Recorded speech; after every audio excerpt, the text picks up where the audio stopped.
Oui, Agathe. Anne-Dominique te dit: Je trouve qu'il n'est pas facile de discerner la voix et les messages de l'âme. Vous dites que son expression est à travers les émotions, mais encore faut-il arriver à les décoder. 3 petits points comme l'angoisse. Oui, l'angoisse. Oui, je suis tout à fait d'accord. Je rigole, mais c'est pas si rigolo que ça, que d'écouter les messages émotionnels. Nos émotions vont ou nous créer de l'angoisse, ou vont créer peut-être des difficultés physiques, des maux physiques, ou des maux financiers, ou des problèmes de relations, de travail, de santé, qu'importe. Quand les émotions vont nous parler, si on ne comprend pas, vont toucher à notre corps physique.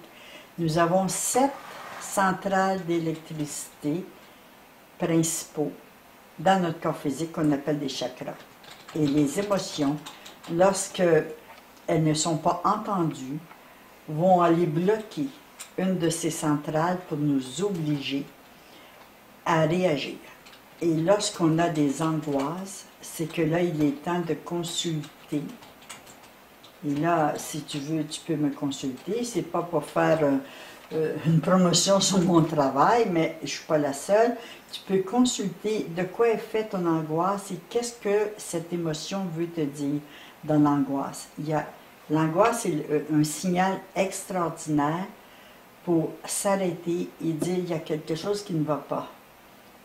L'angoisse, la panique, l'insomnie, ce sont des signaux très présents qui nous permettent de débloquer des émotions qui sont restées bloquées. Ce n'est pas facile, il faut être à l'écoute de soi et ne pas nier quand nous avons une émotion. L'émotion, il ne faut pas la refouler, il faut l'évacuer.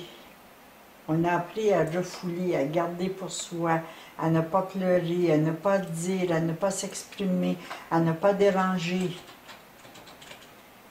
Et c'est ce qui fait les blocages et les angoisses que nous vivons. Alors le travail, c'est « Ok, je m'angoisse. » Et là, essayer d'être à l'écoute de soi.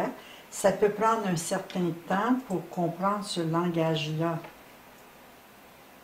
Tu peux avoir de l'aide, tu peux demander de l'aide, tu peux écrire qu'est-ce que l'angoisse te dit, de quoi tu parles, que crains-tu, qu'as-tu à me dire, de quoi tu parles, quelle est la sensation la plus désagréable que tu ressens, comment faire.